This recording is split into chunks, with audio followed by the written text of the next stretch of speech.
Welcome everybody to the Roundtable. This morning we have Nick from Sam's Outdoor and More.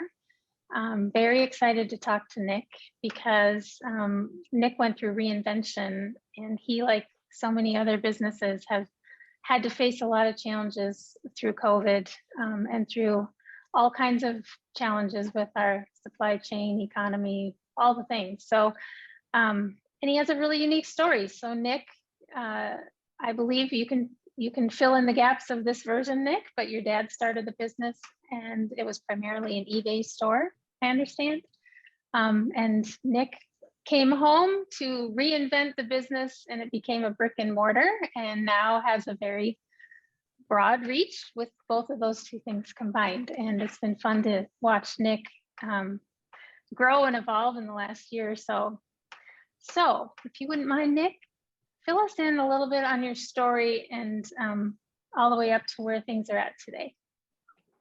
Yeah, so I'll kind of start at the beginning because I think we've reinvented ourselves probably every month on the month for the last, give or take, 19 months. So yeah, you hit the nail on the head. Dad started the business as an eBay seller, and he did a lot of sporting goods stuff, but he also sold pretty much anything he could get his hands on. He bought wholesale loads from retailers that were closing down, liquidation lots, customer returns from other major retailers, and sold all the stuff.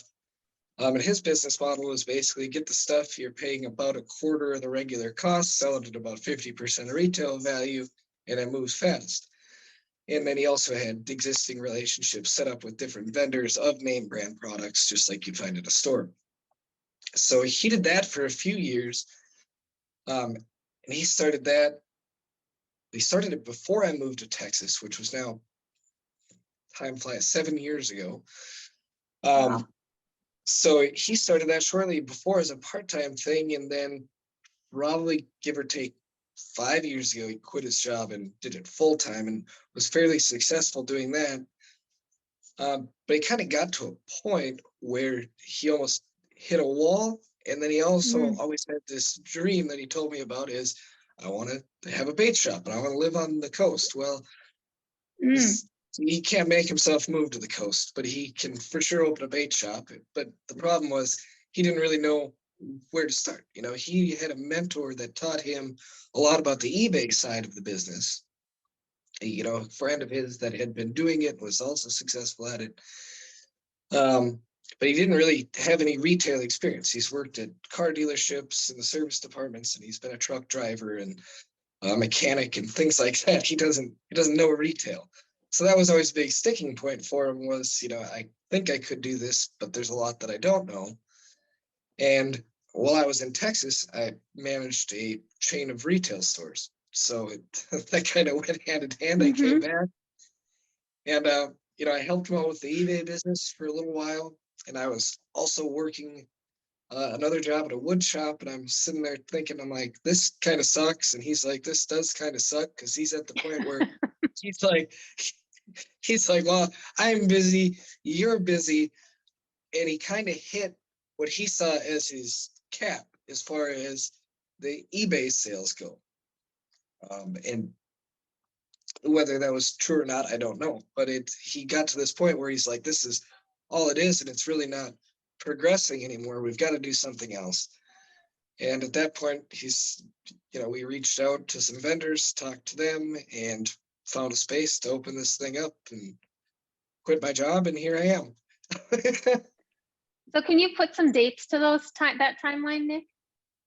Yeah, absolutely. So about the time, this is a little bit longer story than I think you anticipated, but it would be unlike me to be right. too quick. We would expect nothing less. So we started looking for a space. It was in 2019, we started looking for space. And that was towards the end of the year. And then we had looked at a space in a town not too far from where both of us live called Avon, and that didn't really work out. They wanted too much for the building. It cost too much to renovate. And it just, something about it didn't feel right. So we put that on the back burner and we're like, where else are we going to go? we're in the St. Cloud area and we don't want to be in St. Cloud. Kind of part of our business plan is to be that place you can stop and not have to go to St. Cloud for the people who live out of town. Right. And so we're looking around for a space, and then of course we're driving past and we see an open lot, which has always been a car dealership my whole life. And this happens to be in October of 2020. We had put a pause, 'cause I think the last time we had really looked for a space vigorously was February of 2020 or January, of course, before we knew anything was going to happen in our big world. And then, so we're give or take 7 months into a pandemic, and 6 months, it was September of 2020. And we saw this come up for lease, and we're like, this place doesn't come up for lease. It's big, it's visible to a highway, it's everything we want. The rent is not unreasonable. And we just signed a lease. It took a month to get the store ready, got the inventory in, all the shelves we could possibly think of, and got her rolling. So Nick, what's the story you told yourself in the middle of a pandemic that it was a great idea to start a business? Yeah, well, it's not necessarily that it was a great idea. It's just Had to be done. Yeah, it can be done. Anything can be done. And like I say, if you look at all the reasons why not to do something, and this is applicable at any time in your life. Mm-hmm. I actually said on Lost and Found that I'm not a huge pros and cons guy, because if you want to find the cons, you're going to find the cons. If you want to find the pros, you're going to find the pros. I think it's a silly system. So it's like, if you're going to look at all the reasons why not to do it, then you shouldn't do it at all. And if you want to do it, just get after it. I actually have a magnet on my fridge that my wife jokes about all the time. And it said, if you really wanted to, you would. And that applies to a lot of things in life, but it's something that I live by. That's powerful, especially when you think about how it helps through COVID, because COVID was the biggest reason not to do everything, right? Yeah, I mean, it's a fantastic excuse if you want to use it that way, and so is everything else. I mean, you look at even what's going on right now. It'd be really easy to say the economy's in the shitter, and sorry, Okay, it is. The economy's terrible. Gas prices are through the roof. Nobody's got any money. I couldn't possibly think of starting a business right now, but yet you continue to drive around and see those brave folks go out and start businesses, and a lot of them will be successful. It's like, well, those great words, Nick. These are words we all need to hear. Thank you for that. So before you continue your story, how did you get this sort of optimistic mindset? Where did that come from? Is that from your dad? Some of it. So it's a combination. So it's from both of my parents. My mom, I hope she doesn't listen to this. She's kind of a loon. So she's it's just how she is, but she is like that. She is a positive attitude person against all odds. And I'm not necessarily that, but I am a confident person. And then my dad is very resourceful, and something that he taught me growing up is answer your own questions, figure out this stuff, because nobody else is going to do it for you. And then through my working career, it's just been reinforced. Actually, my boss down in Texas was I remember one thing he would always say is, if you're just going to come to me with problems, I don't really want to talk to you. And it sounds bad. He was a very nice guy. But he said, the last thing I need is problems. I'm aware of every single problem my business could possibly have. He said, what I need from you is solutions. Help me out. And that really stuck with me, and it got me pretty far with him. And I think it's just got me far in life and will continue to. Wow. Brilliant. Brilliant. So with that positive lens, tell us what the future of retail is in your mind. Oh, the future. If I could answer that, I'd be a millionaire. You're going to be a millionaire. So tell us how you're going to do it. It's always changing. To say definitively what the future is, I'm not entirely sure. I don't think, a lot of people think that eventually it'll go away. I don't think that's true. And I don't even if it is, I don't think it's going to happen in my life. But it is changing. Like, you've got to be adaptable, because kind of something we talked about in reinvention is how COVID really sped up the clock for a lot of retailers, a lot of businesses, where you might have had a plan. Say if you're a big company like Target and you think way out into the future, you probably had a plan for, in 5 years, we have to be this.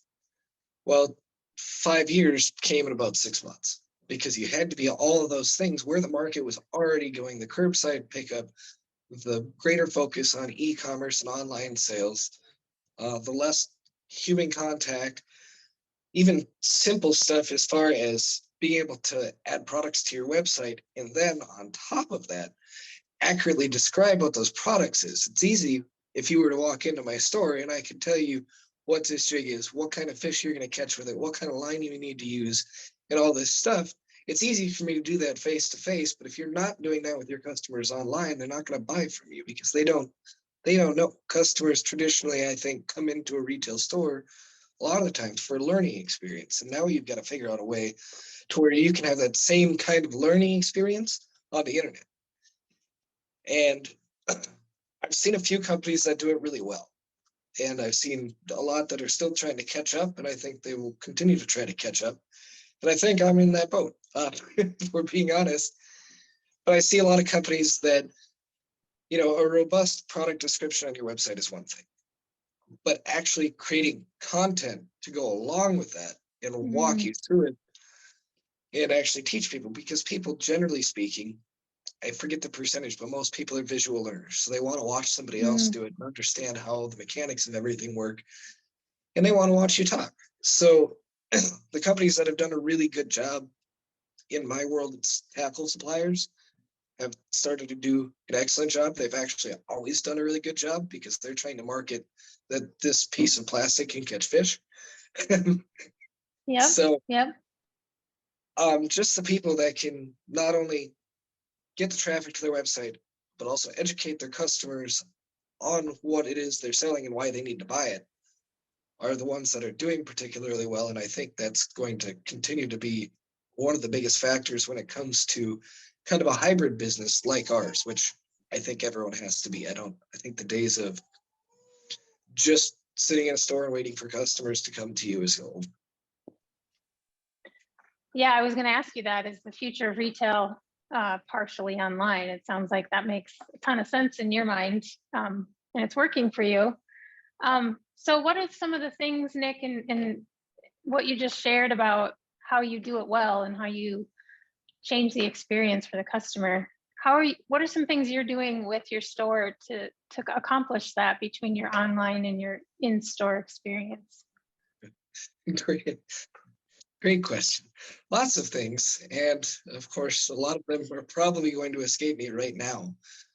But it's something, especially, it's a big thing we talked about, or we have talked about many times in the past, which is the customer experience. And that's not just face to face. It's small stuff. Like, we get an eBay order, and of course, our primary goal is to sell stuff through our own website, because eBay charges 13% now, and that's terrible. Wow. Yeah, it started at 9% when my father started the business, and that was 7 years ago ish, and it just keeps creeping up, and our margins aren't that big to begin with.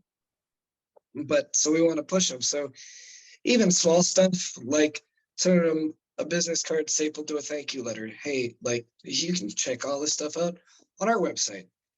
And then to back that up is to have a website that has the products, that has the good product descriptions, that has kind of my vision for our own website is to have a space where I could put tutorials and things like that and actually talk directly to people. Our current platform doesn't do that, but we're hoping that we're going to find one here very soon that does.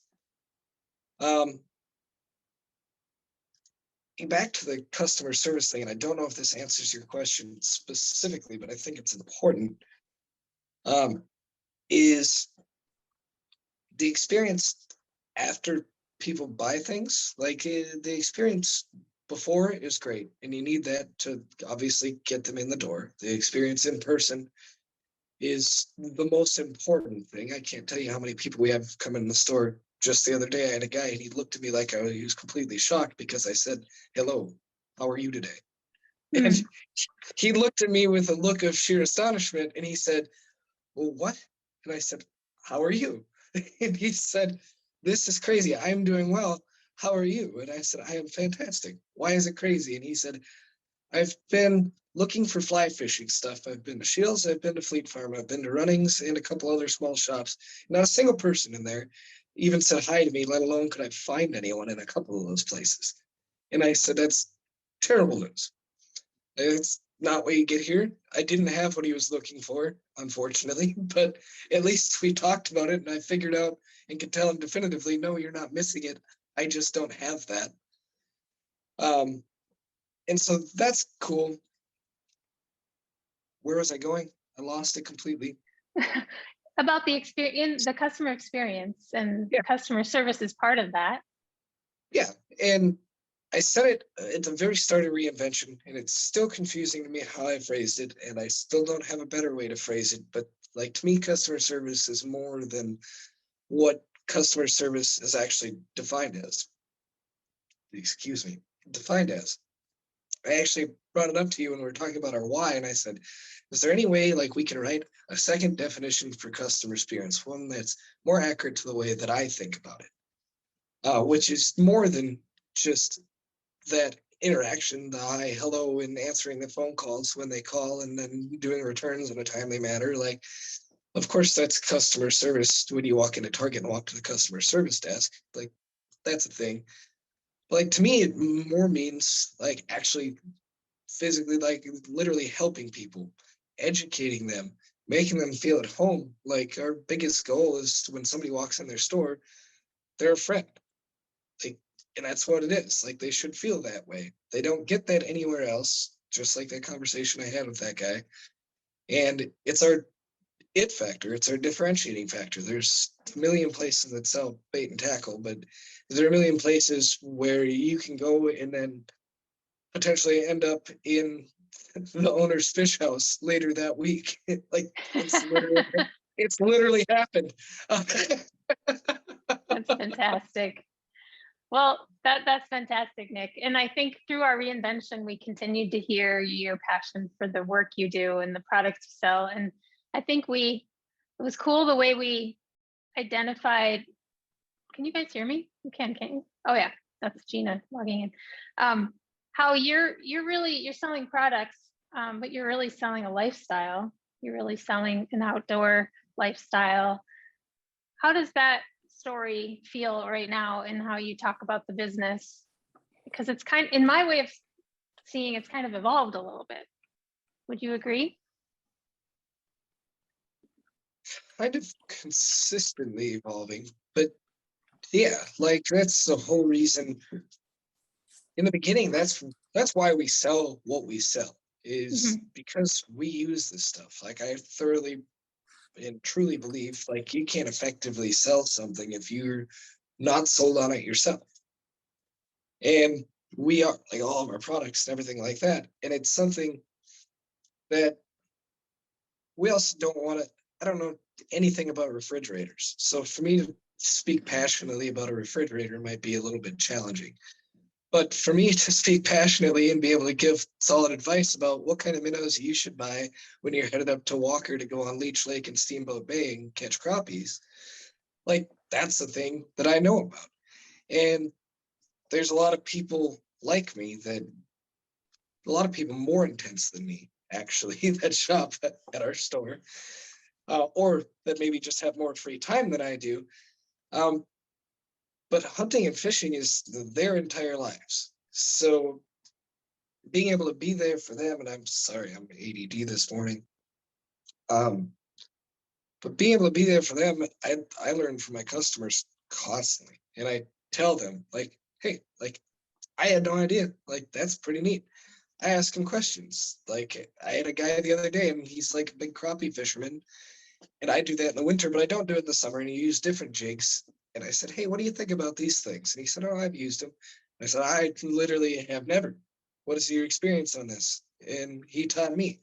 and then being able to take that and kind of culminate it and turn it into, back to the experience part, it doesn't have to be my experience that leads to knowledge for other people. I could share that stuff with them, and that makes it all that much better of an experience. And I think that all kind of culminates together. And I'm trying to gather myself again. I apologize. I'm on the first cup of coffee this morning. Well, I'm gonna jump in then and share a little bit more of what I remember from the invention. And I think your personality profile was like a scientist, I think, or something like that.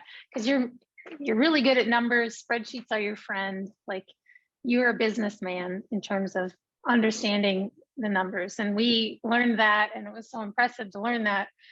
And I think it felt a little bit like that was your perspective, which was why you were successful. But as you started to understand that why and kind of the story behind why you wanted to have a business, it's like those two worlds met. And now it feels like they're working so well together. Does that make sense? Yes, that makes sense. Now I'm with you. Yeah. So, yeah, those two things go hand in hand. It's funny, I was talking to a gentleman yesterday, and he started a bait shop probably 7 months ago in a town not too far from us, but he's got a boat repair place, and now he started a bait shop, but he's a young guy. I think he's 19, and he's got a successful boat repair place, and he's been trying to do this bait shop on a budget kind of deal and just kind of grow. Like, he's a young entrepreneur, and it's fantastic to see him do that. And we just happened to be talking about it, and I was giving him some advice yesterday. He stopped in, and I said, you really got to watch your numbers. And he said, well, I don't have time. And I said, well, it's a training thing. Like, you've got to train your brain to think that way. And you've got to know what's going on, because basically his problem is he's losing money on minnows. And which is easy to do, because you give away an extra minnow here and there, and all of a sudden you've made zero money on minnows because you have dead minnows that cut into your margin quite a bit. But then our conversation really led into, and this is where it all ties together, you didn't lose me again.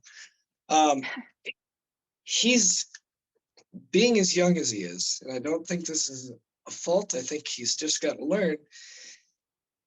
He's terrible about actually being there. Like, his doors are just open and he's not there. And or he closes and says, call me if you need bait. And I'm like, you can't do that either. Like, it's very important. And we're talking about that. I'm like, you've got to be there for your customers and actually be there when they need you to be there. Like, and apologies, but owning a business doesn't mean you can take every minute of your time off or take vacations whenever you want. Like, that's what a lot of people would like to believe business ownership is. But as a business owner, you're probably, and should be, I think, at least in the beginning, working more hours than just about anybody else.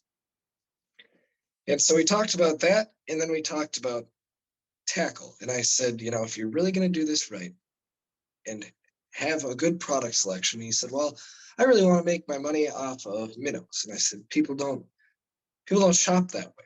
Like, if you want to have, like, we talked about the in-store experience. His store's kind of dingy, but it's okay. He's just starting out. And we're talking about it, and I said, you've got to have the whole package.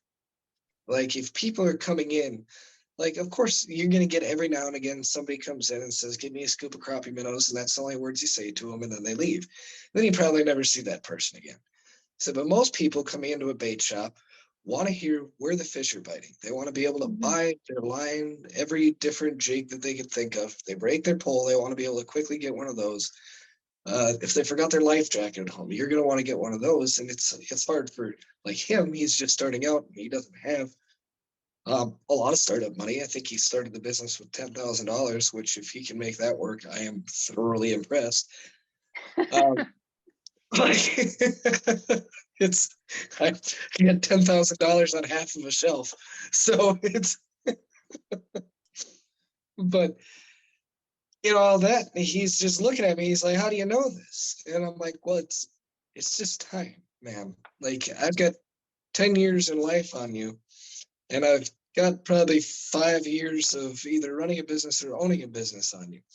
It's just part of it. But you've got to have all the boxes checked. One thing standalone, I don't think the analytics on their own do all of it. I don't think that the experience on its own does all of it. I think you need both things, the things that I learned in reinvention and the things that I've always had as far as how I work analytically. And you've got to blend those two things together, because they're not, neither one of them is absolutely right any time.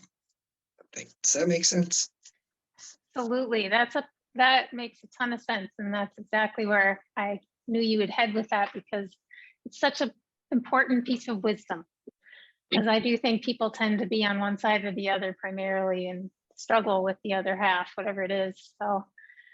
So Nick, we had such a great experience working with you and learned so much about your business. I'm going to ask Kristen, because she got to work on some things for your business. Do you have questions, Kristen? Oh, you bet I do. Yeah, I do. Okay, so I'm imagining that there are going to be people who listen to this conversation and they're really curious how you balance your online and your brick and mortar. And like, I'm curious about, I want to know a little more about your fulfillment piece. So your dad started online, and now you have a storefront where you have to say hello to the guy who's looking for fly fishing stuff. So do you two balance those? Like, does he handle fulfillment? How much of your time do you spend fulfilling orders that come online? How do you, because even if you just had your brick and mortar store, which I'm sure several people who would listen to this would say, how could I add that online piece to my brick and mortar? I don't have time. I don't have time to, unpack the boxes and then pack new ones. And then not only that, but then manage that customer experience through the fulfillment process as well. Mm-hmm. So I am curious. I'm afraid I'm going to start you on one of those long stories that you like to but I know there's no simple answer also. So how do you balance the two ways of retail sales? So, sorry, frog in my throat, but the answer is actually more simple than you might think. If I had to simplify it down to its purest form, is just do it. And realistically, why I say that is that, yes, it's a lot of stuff, and we work together on it, but we don't really come in early or stay late for any of that stuff. The trick is, when you get there in the morning, you're almost never going to be busy. So you've got, give or take a half hour, 10 to 15 minutes of that is cleaning the minnow tank, and then you've got to package eBay orders. If you're fast, you could probably package 3 or 4 pairs of boots in that 15 minutes. So you can do that. Now, with that being said, you're going to, not all the time, we're not that crazy successful, but you're going to continue to get orders through the day. The trick with this is, it's easy when you're done being busy to say, I'm going to take a breather. Now I'm just going to sit here, maybe turn on the TV, drink a soda pop, go outside, smoke a cigarette. You should not do that. Definitely don't do that, because you're not going to have time. Like that moment of downtime very well could be your 5 to 10 minutes of downtime. And you could have done that, but now you've pushed off and now you are staying late. And that kind of sucks. As far as actual getting the packages to anywhere, that's easy. We ship most things via USPS because it's cheap. It's almost always cheaper than everyone else. There's a rare occasion where it's a large package and we use UPS, and then we've got to bring it down to the store because we won't pay them to pick it up. But like, that's fairly easy, because like my dad and I, we split the days. We each work, well, every week we always for sure work 6 days. Every other week we work 7, because we split Sundays or rotate Sundays. So our schedule is very conducive to having to run to UPS. One of us comes in at 7 a.m., works till 1 p.m. The other one works from 1 p.m. till 7 p.m. most of the time we're either always early or late on those, and there's a bunch of overlap, but you've got that time to where a person can run and go and get things accomplished. So the logistics side of it, of actually getting the maybe 3 packages a month we ship UPS, not so bad. The secondary part of it, with the customer service aspect of it, how do you keep up with that? And Kristen, you brought up an interesting point of not only, I talked a lot about how to package stuff and send it out of the store. What about the stuff coming into the store? That is a lot sometimes. And so to give you a good idea, we have a couple times a year where we have a lot of stuff come in. This is right around mid-November. A bunch of ice fishing stuff will come in. And when I say a bunch, I mean like a bunch, like 7,000 items all in a day. Because our items are very small. So that we usually tag team. Last time for like the spring fishing order, which was 3,500 items, I believe. Yeah, 3,500-ish items came in on our spring order. I did that all myself. That was a lot, wouldn't recommend. Like, so a lot of inventory check-in, pricing, huge mess throughout the store, because I don't know if people think about this, but like jigs come usually in at least 2 varieties of about the same thing. So when you're doing it, we have all pegboard, and you've got to organize these things so that they're all together.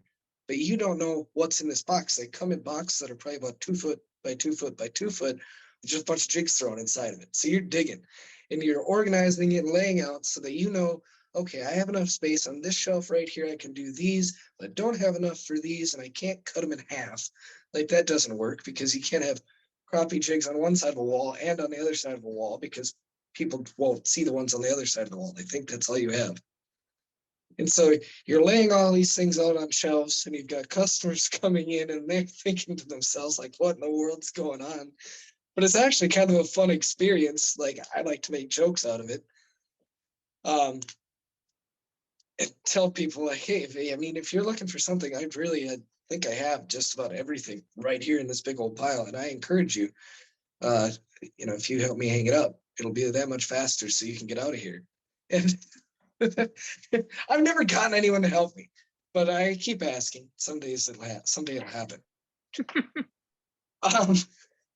The other parts of it are like when we get a large order of boots or something like that. Like, we order our boots, they come in twice a year. So they come in theoretically mid-August. Last year, a mid-August order was mid-October, due to supply chain issues. But they come in August and March is when boots come in. Those aren't hard at all either. It's just really grit your teeth and bear it. Prioritize is a big deal in all of this. Figure out what you have to do first.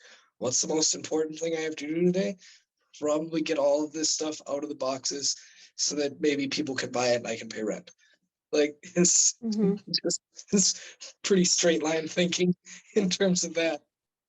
So Nick, I was at your shop. Do you have dedicated space for this? Because you use all of your retail space for retail. Yeah. Do you have a shipping room? I never saw that. Or we don't I mean, show it to many people. It's terrible. I imagine.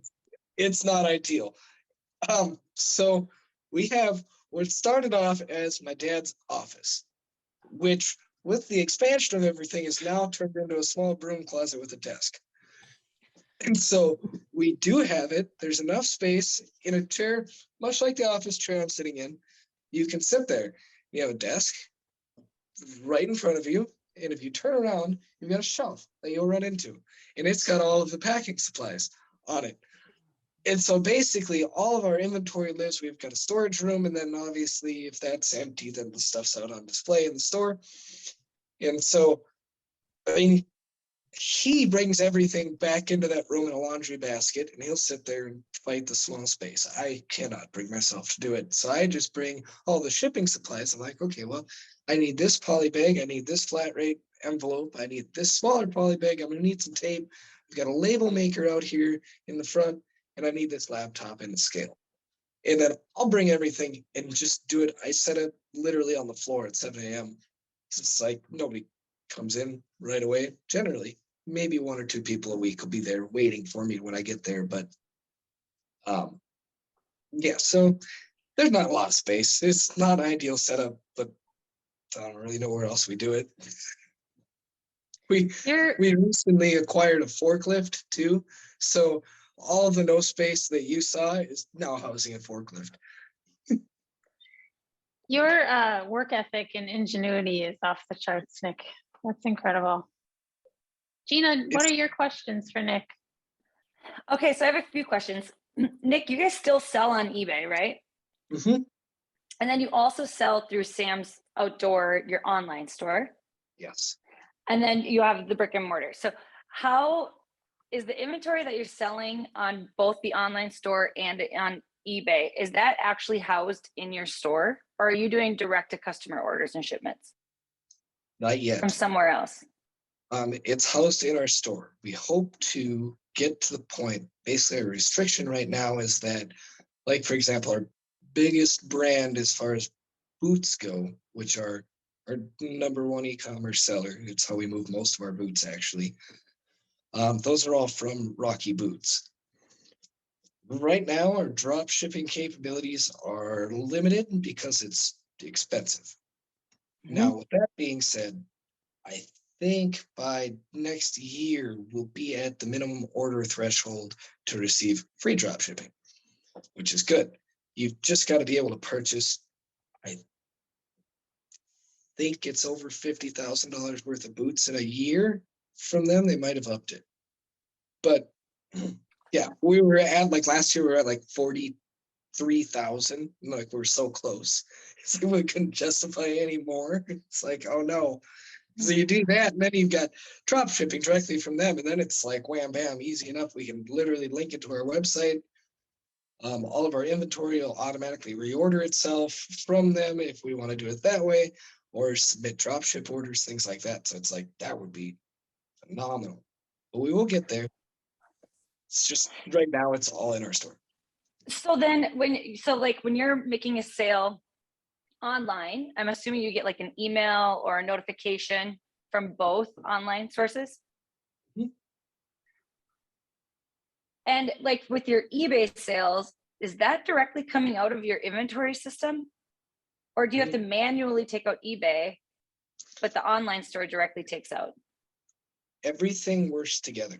So it's all through our point of sale system. So every piece of inventory that's in our inventory for the store, on our own website, and eBay, if I sell that in the store, it'll wipe it out of the website and eBay. If it sells on eBay, it wipes it out of the store and the website. It's obviously website, eBay, and store.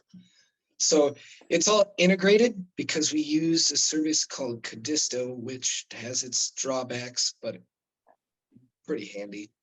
Like, it's great for inventory management because we went through it where we weren't using it before because it's like $30 or $40 a month, and we thought, I don't need that. And then all of a sudden you get a bunch of orders and you're like, I don't have those boots. Like, like, this is terrible news. So that was my next question. So when you have the situation, and I know, like, if it's taking it out of your inventory, it's not happening very often, but how do you handle the situation? Like, if someone is making a sale online and you're making the sale, like if you have 2 items sold at the same time, or if you sell something and you don't have the product, how do you handle that situation for customer service? Like, how do you handle that? The 2-at-1 time has never happened, which is good. I mean, odds say that eventually it's going to, but hopefully not anytime soon. So as far as how do you handle it, it's really like my customer service is a little different brand. Like, I'm not a big apologizer. I think I tell the truth. Like, hey man, I messed up.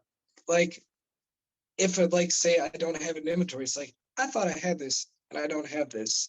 I'm pretty sure it's sold out of the store, but also might have been just a mistake. Like, I apologize sincerely. You can offer them some substitutions. Like, we had a guy the other day, and it's like he bought some work boots. It's like, we got these other ones that are really close to it, and if you take those, they're more expensive. I'll make them the same price for the inconvenience, and that everything's good. And he was happy.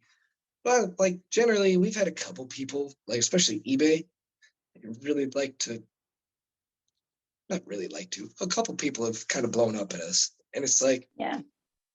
that's to be expected. Like, I can't be mad. Like, they thought they bought something and now they can't have it. Like, but it's like, we deal with it immediately. Like, we usually know as the order comes in, is usually about the moment I say, don't have that. Like, I know I don't have that, but like, Well, I think what you just said is like, it's so key, just being honest and being straightforward with people, offering a substitution if you have it, because yeah, there's nothing you can do. You can't create it out of your own hands and will. Yeah, and dealing with it right away. Yeah, Yeah. yeah. I'm good at a lot of stuff, but if you ask me to make you a pair of steel toe boots, you are going to just.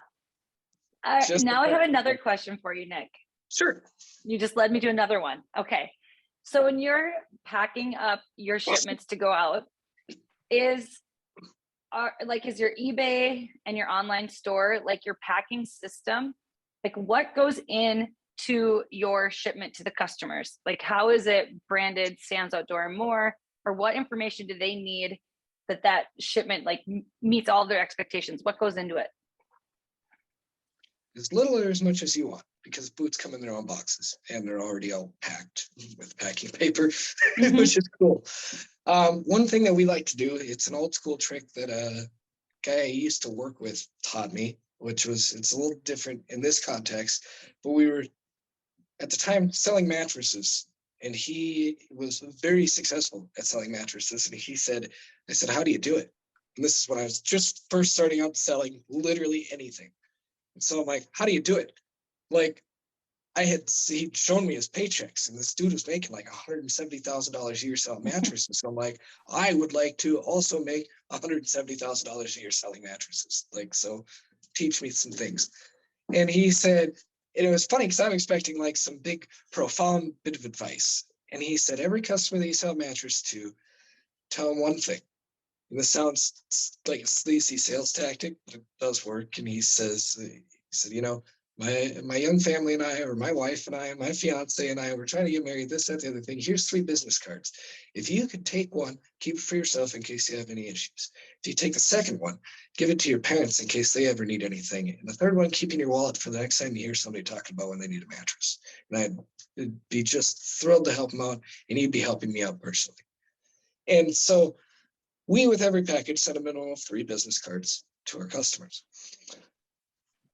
Some boots work out really well. Like, I just discovered this the other day, and it probably means nothing to customers, but I find it fun. I can shove cowboy Western boots, have straps that you pull them up with, and you can fit a business card perfectly in there, and then it doesn't get lost in the packaging, and they have to physically pull it out because it's a little bit of a tight fit.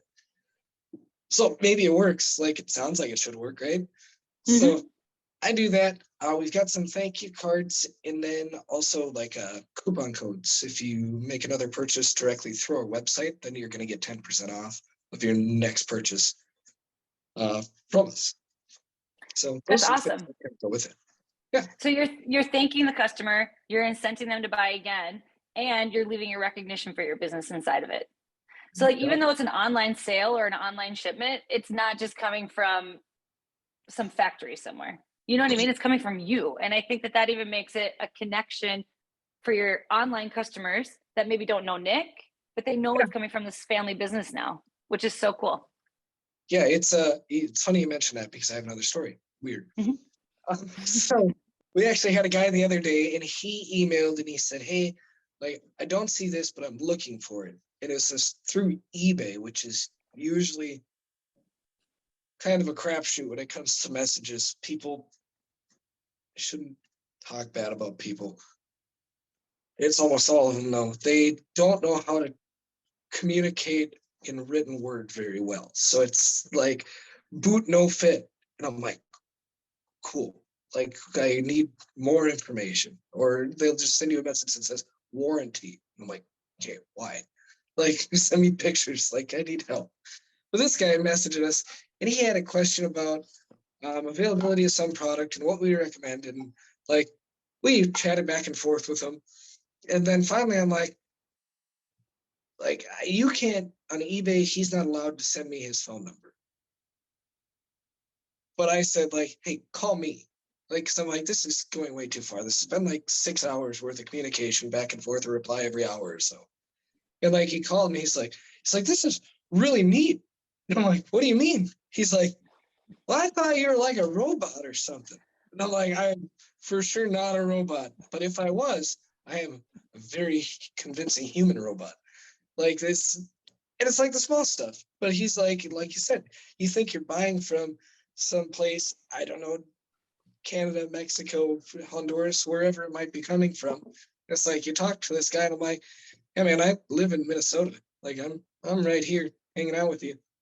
Like, so That's really cool. It makes a difference. That's a great story. That is a great story.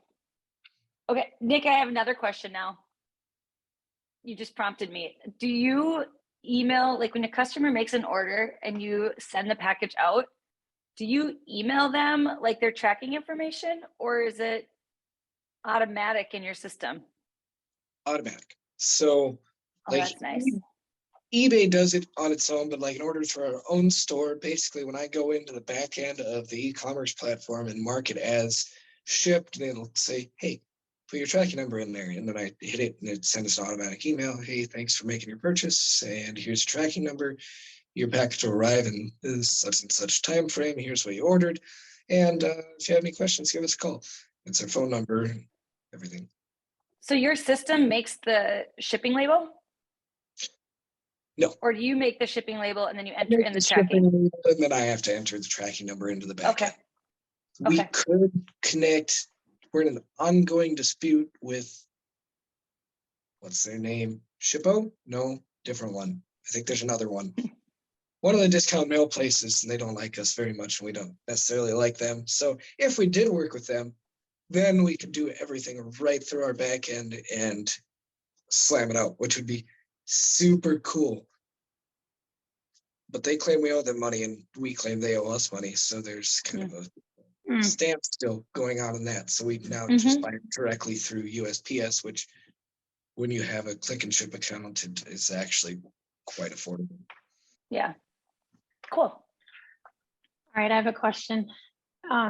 If you were we talk about our best customers a lot in our program. So if you took your best online customer and stood them next to your best in-store customer, what's the difference between those two people? Well, I know what one looks like. Well, right. But have you learned significant, are they different? I was joking. So I know. Online and brick and mortar are so different. And this is the thing I think about often. And this, I almost guarantee is not going to answer your question, but it also will answer your question at the same time. Like, so I look at it. Yeah, exactly. I should be a politician. It's basically, so I tell people all the time, it's like, so we started this business, and I'm a big fan of telling our story, how we started, where we're going in the store to customers. Some of them want to hear it, some of them don't. I try to notice when they don't, and I try to cut myself off. Doesn't always work. But I tell people, like, when you're selling online, like this whole thing, this brick and mortar has been such a learning experience because it's so much different. And the biggest difference that I see, like online, I could sell anything. Like we sold everything from trolling motors, boots, jackets, sounds silly, sunglasses, women's underwear. Like these are things that we would get in these packages and we would sell all of it and make money on all of it. And it would all go. And then you open up a brick and mortar store and you're like, well, I got $75,000 worth of inventory and nobody wants a single thing of it. Like, this is terrible news. Like, it's different in terms of your eBay customer could be anyone from the UK to a guy living down in Nebraska. like you've got 27 million people use eBay and 27 million people want something different. I mean, you've got endless options.